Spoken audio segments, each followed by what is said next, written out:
بسم الله الرحمن الرحيم waxaan maanta halka ku qabanaynaa hadal kooban oo ku aadan xaaladda dalka hadda ka taagan sidaad la socotaan marxalado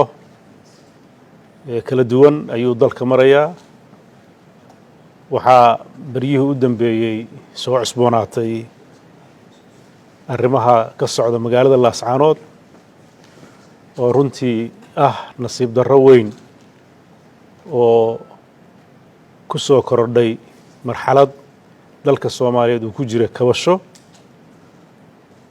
oo u socday dhinaca horumarka iyo dimuqraadiyadda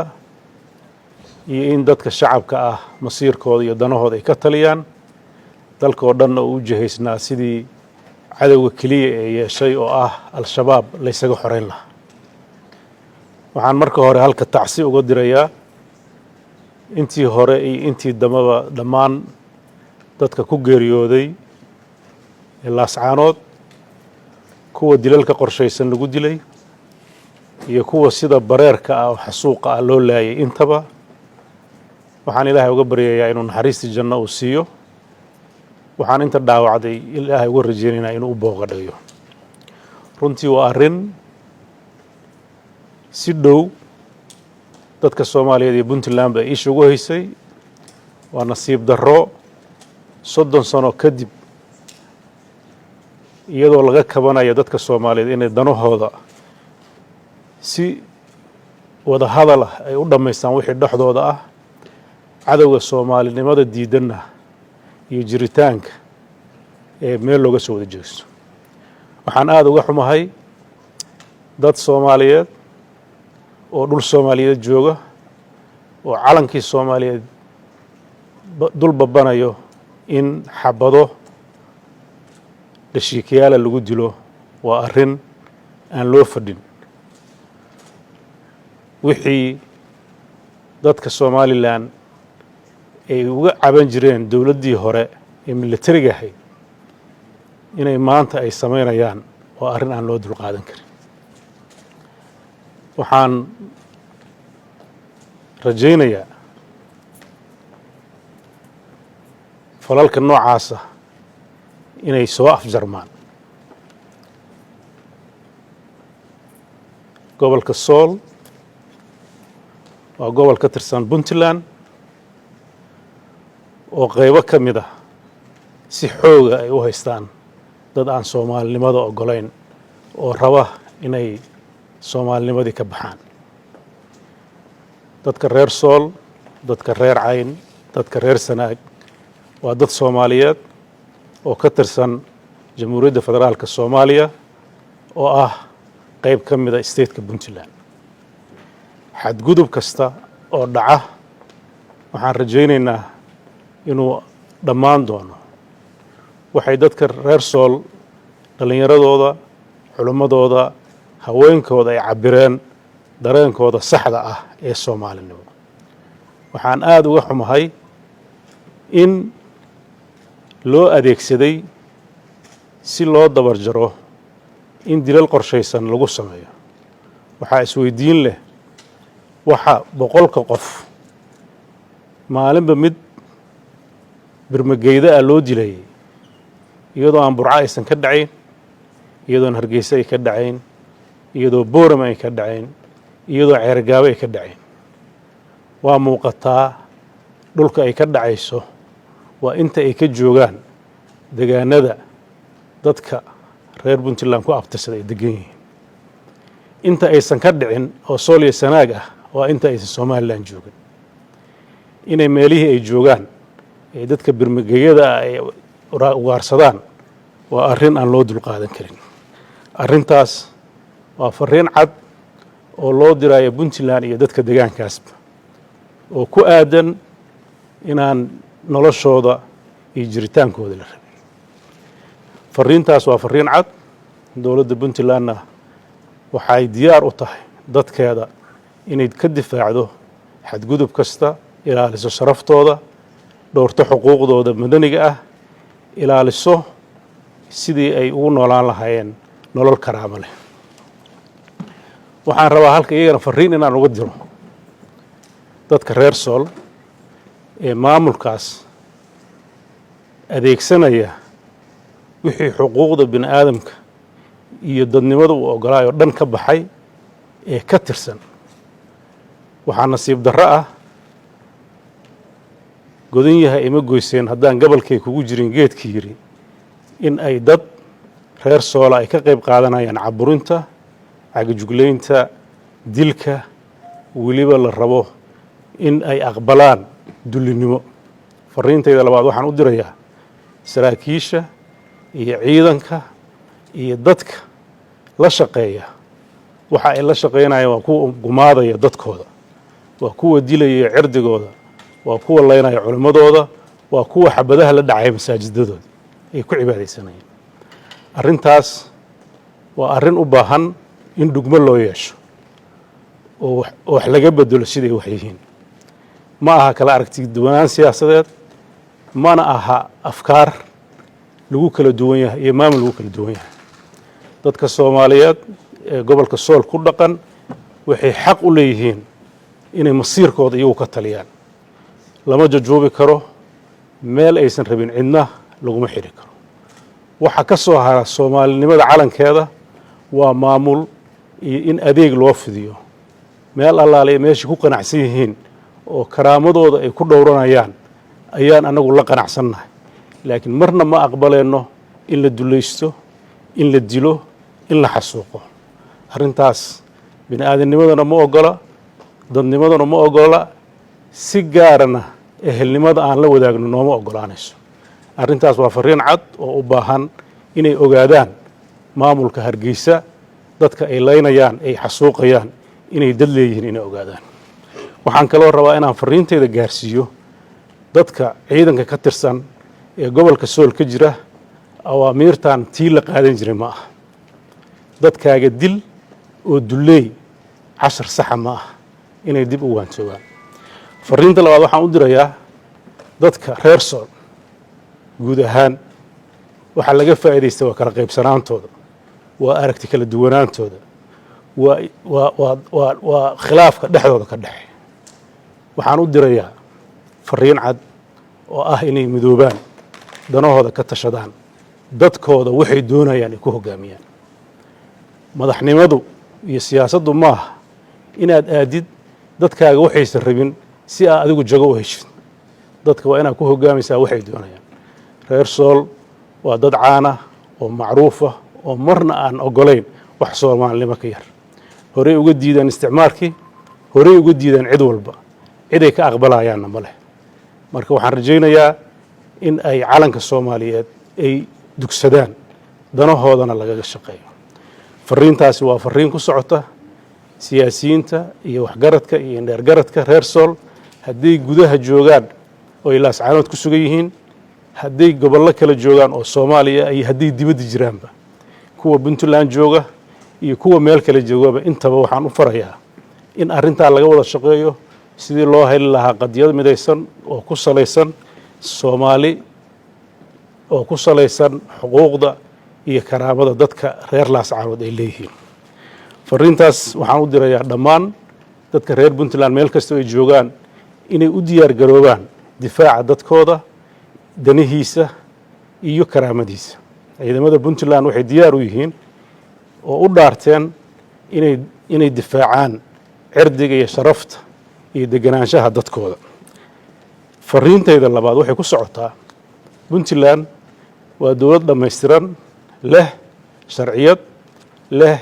golayaal dowladeed, leh ciidamo, leh qawaaniin ay dadkeeda ku maamusho. waxay karti u leedahay inay maamusho dhulkeeda baaxadda weyn oo 3 meelood geyiga Soomaaliyeed meel ah oo bad iyo bariba leh. waxay maamulkeeda gaarsiisay meel kasta,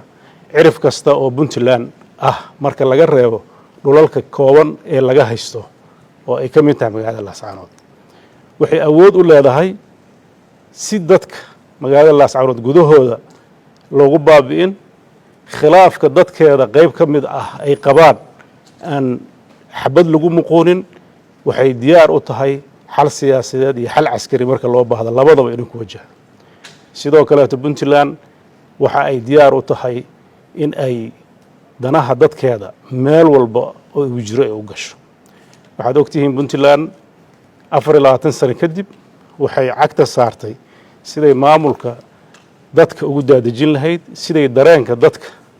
ay u gaari lahayd siday dadku waxay doonayaan codkooda ay u dhageysan lahayd sidoo kale puntland waxay ku jirtaa doorashooyin waxay ku jirtaa registrationkii ama diiwaangelintii si loo gaaro dadku inay codkooda danahooda iyo doonistooda ay ku jawaabaan puntland waxay mar qura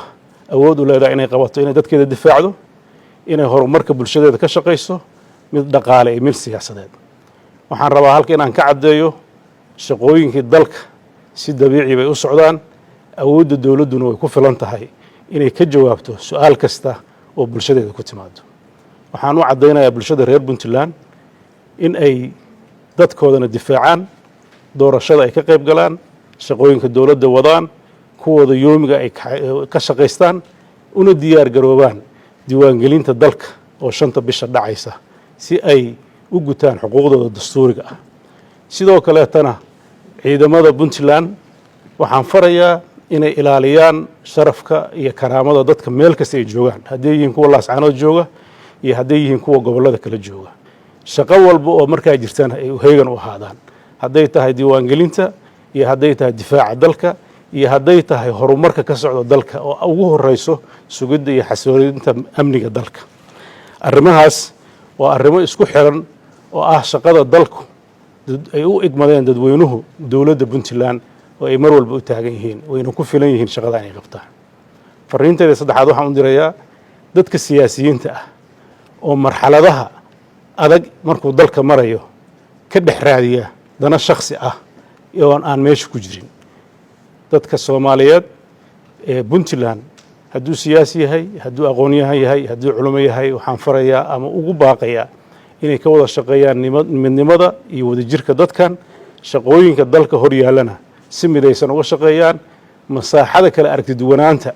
waxa weeye dowladdan waxay diyaar u tahay inay u furto in ay ku tartamaan ururada siyaasiga ah oo aragtida siyaasadeed ee kala duwan ay soo bandhigaan aragtida siyaasadeed xukuumadda hadda dalka haysa mid ka duwan ninkii haya waqtigiisa ha sugo hogaamintiisana ha la arko dadkuna qiimeyntiisu leeyahay laakiin fariinteeda ugu weyn waxay tahay dowladdan qorshaheedu inuusan ka khaldarayn dhammaan waajibaadkeeda ay gudanayso shaqooyinkeeda si fiican ay u wadato ugu dambeyn waxaan rajaynayaa dadka meediyaha inay u jiheeyaan bulshada halka siday u noqon lahaayeen bulsho shaqooyin kala duwan waqti kala duwan iyo waqti isku midaba qaban kara awood u leh inay adkaysi u yeeshaan dowladnimadooda iyo horumarkooda inay ka shaqeeyaan awood u leh dhibaatooyinka soo wajaha hadday tahay dagaallo hadday tahay abaaro hadday tahay fatahaado inay qabtaan iyagoo shaqooyinka dowladdu aysan istaagin waxaad ogtihiin aafooyinku ma aha dagaalada keliya aafooyinku waxa weeye aafooyin dabiiciya dhaca hadday ka socdaan gobollada bariga xeebaha waxaa ka socda fatahaado waxaa ka socda roobab waxaa ka socda dhibaatooyin fara badan dhinacba dalka dhinacii qaybihiisa dhinac abaar ka socdaan dhinacyo kaleeta ayaa buuraha golis waxaa uga socda dagaallo ay ku wadaan xag jirka waxaas oo dhan dowladda puntland iyadoo midna aan ka gaabinin ayay si wada jira u qabanaysaa waana ilaahay wax loogu mahdiyo iyo awoodda dowladda puntland ee muddada soo dhismaysa ay yeelatay waxaan rajaynayaa arrimahaas oo dhan inay noqdaan arrimo dalka horumarkiisa qayb ka qaadanaya fariinta ugu dambaysa waxa weeye maamulka somalilan si cad waxaan ugu sheegaynaa oo la raacsannahay garaad jaamac ismaaciil go-aankii uu ka qaatay oo ah puntland go-aanka uu qaatay ah somalilan inay ka baxdo dhammaan gobolka sool gudihiisa magaalada laascaanood iyo guud ahaan gobolka meelaha ay ka joogaanba u daayaan dadka reer sool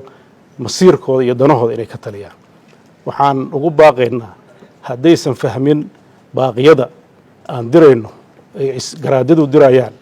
oo cuqaashu dirayso oo shacabku oo sida fariinta u diray haddii ku waantoobi waayaan intaas puntland waxay diyaar u tahay tallaabo kasta oo munaasab ah xilliga munaasabka ku ah inay qaado oo suuragal ah ugu dambeyn beesha caalamka waxaan u sheegaynaa arrimaha dhacaya xasuuqa ka dhacaya qarniga 21aad oo dad codkooda iyo dareenkooda dhiibanaya rasaas lala dhacayo nool oo waaweyn in ay go'aan ad ka qaataan. Puntland waxa weeye dulqaadkii waa ka dhammaaday. dareenkeenna ugu muhiimsanna wuxuu ku socdaa dadka reer Sool ee maamulkaas ka tirsan. fariinta aan u dirayna waxa weeye inaan si wada jir uga wada qayb qaadano badbaadada dadkeenna iyo mujtamaceenna iyo dhiigga gabdhaheenna iyo wiilasheenna daadanaya. dulqaad intaa ka badan oo aan u qaadan karno malaha. waxa aan xeerinayna waxa weeye dadka degaankeenna ah oo aragtida naga duwanaa oo Soomaaliland horgalka u ah intaan xeerinayna waa intaasna waxaan rajaynaynaa inta kale oo badan inay go'aan ka qaadan doonto haddaynan ka waantoobin waddada ay hayaan. inta badan waxa ay doonaysa ayaa hirgeli doona. dadka reer Sool, dadka reer Laascaanood, gabdhaha iyo wiilasha halkaa ku jiraan waxaad ogaataan in garabkiina la taagan yahay, in aan horteenna lagu jiijiidi doonin haddii ilaahayno, inaad gurmadka noocuu doono iyo wakhtiguu doono aad naga helaysaan. wixii aad ku tashataan oo taladiinu ay tahayna inaan inagu taageerayno oo mar walba garabkiina taagannahay, diyaarna u nahay dowlad ahaan iyo shacab ahaanba inaan arrintaas qaybteena ka qaadanno. waxaan rajaynaynaa arrintaasi in ay tafaasiisheeda maalmaha soo socda la dheehan karno. dowladda Puntland way ku filan tahay danaheeda oo dhanna inay qabato. madaxdeeduna arrintaas ayay heegan u yihiin, habeen iyo maalina ka shaqaynayaan. waad mahadsantihiin. wasalaamu calaykum waraxmatullahi wabarakaatu. madaxweynaha waxa ka haray hal sano siyaasiyiin badan waxay walwal ka qabaan mustaqbalka Puntland ka gadaal doorashooyinka golaha deegaanka madaxweyne bulshada reer Puntland mowqifkaaga oo cadday 2024 hal sanaad sheegtay haddii maalin ka hartay waajibaadkii waa gudanaya. madaxweyne xasan dhaliilada SBC waxa aad ugu dhaliilay arrinta ku saabsan gobolka Sool ee hadda ka waxa hadalkaaga ku jiray in dadkaas sida ay rabaan aadiyaan ula tihiin. dabcan waa ogtahay in dastuuri tahay oo lagu dhaafay Puntland ay ka mid tahay. waa taageeri doonaa waxaan samayn doonaa laakiin tilaabo cad oo qaadaysan ma sheegin. waxa kale aad lagu dhaliilay ilaa shalay in aad doorasho ku mashquulsan tahay iyadoo dadka shacabka lagu leynayo Laascaanood hub culus loo isticmaalayo amniyaddana doorashada tahay. marka siyaasiyiinta gaafka duwan ee mucaaradkaaga ah taas ugu dhaliilayay bal waxa isu waafajistaa sida doorashada iyo arrinta Laascaanood ay ku kala horeeyaan. waa isku mar bay dhacayaan. waajibaad dastuuri weeye labaduba. dastuurkuna mid intuu fuliyo mid kama tago. dalka oo dhan dagaal kama socdo. dalka oo dhanna wada Laascaanood maaha. in la rajiis gareeyo ama isdiiwaan geliso Boosaaso iyo Caluula maxaa ugu xiran qadiyadda Laascaanood ka socota. dowladda Puntlandna ciidamadeedu way kala qaybsan yihiin, aagageedana way kala qaybsan yihiin, danaheeduna way saaran. marka wax isku xiran maaha. ninka siyaasiga halkaa wax ka raadinaya isagaa laga rabaa wuxuu dadku u sheegay inuu soo bandhigo. su-aashaan ku weydiinaya waxay tahay doorashada aad baad ugu dheeraatay. sidaan la soconnaa ama dadka siyaasiyiinta aad ku dhaliila waxay sheegaan xilligii doorashooyin bay ka dhacayeen 3 degmo hore. guuleed saarax oo hogaaminayay doorashadaas gudoomiyaha guddiga doorashooyinka ah waxyaabihii isla casriya waxaa ka mid ahaa baa la yidhi madaxweynaha Puntland ayaa jeclaysan qaabkii isagu doorashada ugu maamulay oo kale. sidoo kale ciidanka booliiska ayaa xilka ka qaaday. marka ma la dhihi karaa doorashooyinkan iyo sida aad ciriiriga aad u rabtid magaranaysaa inaad adigu aad uga saarsatay shaar adigu aad tulanaysid. waxaan ka xumahay labadaas mas-uulaha sheegtay inaan ku khaldannay. maxaa yeelay haddii ay aaminsanaayeen inay tara galay doonaan oo dalka doorasho ka qabanayn inay doorasho ka shaqeeyaanba ma ahayn. markooda horeeto waxaa la rabaa inay bannaanka istaagaan oo dhahaan doorashooyinka ma rabno. marka waa ku khaldannay, khaladkeena waa saxnay. laakiin de madaxweyne soo ma muuqato in adiga laftigaagu ay danahaaga ay kuu fulin waayeen oo danahaaga ay ka hor yimaadeen haddana aad haysatid hogaamiye danahaaga kuu fulinaya. danaha anigu aan ka shaqeyna waa dana dastuuriya, waana dana cad, waana danaha dalka in doorasho la geliyo. hadday danahaygu yihiin inaan doorashooyin ka shaqeeyo iyo dastuurka wuxuu ifarayo dee dantaas waa dantii lay doortay, dan gaara ma aha. hadal ya madana madaxweyne haddii la soo celiyo gobolka Sool Puntland ma hayn kartaa. dad badan waxay waloleynayaan in maamul madax banaan la yeeshaan gobolada SSC. shacabka reer Sool annaga masiirkooda iyaga gacantiisa ku jira. haddana ma aysan khasbin Puntland. haddii go'aanka la yimaadaan go'aanka dadka reer Puntland dadka reer Sool mar walba ixtiraamaan xabad jajuubka ma hadda ku jiraan taageero intee leeg garab siinaysa garab waxba ka hagran mayno haddana waa siinaa wixii aan samaynayna halka ka sheegi mayno waa mahadsantihiin madaxweyne laba su'aalood su-aasha koowaad aan weydiina waxay tahay maxaa ka jira adiga iyo madaxweyne ku-xigeenkaaga inaad ku kala aragti duwan tihiin arrinta gobolka sool waxaan ognahay 2019 doorashadaadii markaad puntland oo leenaysay inaad tiri cabdiweli gaas oo aad xilliga allaha aad ku tiri uu yidhi faataxo kuma soo noqonayso laascamad maanta adeeg haysta أنا ما هي شفت فاتحة كوس علمين فاتحة مية كوس نقطة فاتحة والله قصة صلاة ده لقيت في كذا لكن شقة نجرنا وما سنتي madaxweyne diiwaangelinta doorashada waxa ka soo horjeeda ururada siyaasadda maxaa diiday inaan la fadhiisin waxaad ogtihiin ururada siyaasadda 13 qodob bay soo jeediyeen 11 qodob oo kamid ah dawladdu way ogolaatay iyo ururada siyaasadda 6 ah ayaa war soo saaray waad ogtihiin marka ururo kaleeto haddaad raadinaysaan anu ma garanayo waxaan rajaynayaa laba urur oo diidan waan ogahay waxaan u malaynayaa inaysan aad u diyaarsanayn marka haddii diyaar garoobi waayaan waa shaqo iyaga u taal laakiin dalka doorashadiisu waqti bay ku socotaa hay-ad buu leeyahay shaqadii inteeda badneed waa la igmay wax caqabadoo hadda hortaagan oo annagu aan garanayna ma leh ninkii dhahaya dalkan dimuqraadiya uma rabno oo sidii buu iska ahaanaya u ahaan jiray dee bareerihiisu waa meeshii laakiin waxaan annaga ka warqabnaa dastuurkuna na farayaa 90% inta aan annagu aragnayna aan aragnay dadkan inay diyaar u yihiin inay nidaamka doorashada galaan waana la qabtay waana la qaban doonaa ciddii caqabad ku ah dalkan inuu dimuqraadi aadin iyadaa caddaysan doonta cidda la xisaabtami doontana waa shacabka reer puntland iyo cidda danahan iska leh danaha doorashooyinka dana xukuumaddaan leedahay maaha dana anigu aan leeyahay maaha waa dana dastuuriya waa dana dadku doonayaan dadka ayaa la rabaa danahooda inay qabsadaan xukuumaddan haddii la moodaya inay dana iyadu leedahay tahay 24 sano ka hor kuma aysan xardhadeen qawaaniinteeda iyo dastuuradeeda marka waxaa la rabaa shacabku iyo dadka meediyaha wacyigooda inay kor u qaadaan fahmaan waxa la doonayo ma aha xilli yaa la dooranaya yaa la dooranaya wax kale maaha waxaad ogtihiin 3 degmaa la doortay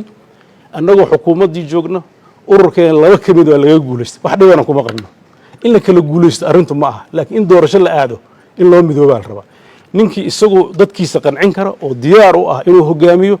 waaba dimuqraadiyadaaba keenaysa in laga aragti duwanaadana waxaan xisbiyada u furnay wey annagu ma dhaheen ra'yigeena keliya hala qaato waana laga aragti duwanaan karaa dadku diyaar baan u nahay inaan dhegaysano ra'yigooda dadkana u soo bandhigaan masaaxadaas way furan tahay dhaliishu waa ogolnahay nin walba ra'yigiisu dheelinayaa dalkan waagii la dhihi jira hal ra'yi baa soconaya waa dhammaad waa dan dimuqraadi ah waxaan rajaynaynaa dadka siyaasiyiinta inay ra'yigooda dhigto hal keliya un baan kordhinayaayo nimanka wariyaasha waxaa la rabaa wararka siduu yahay inay tubiyaan hadday rabaan inay siyaasiyiin aragti la noqdaan inay xisbiyada ku biiraan waa in la kala saaraa wax mugta laakiin wariye isagoo aragti siyaasadeed difaacaya horta halkaas ethiga wariyanimada kuma jirto laakiin axsaabta waa u ogolnahay ra'yigooda in qataa adduunka way ka jirtaa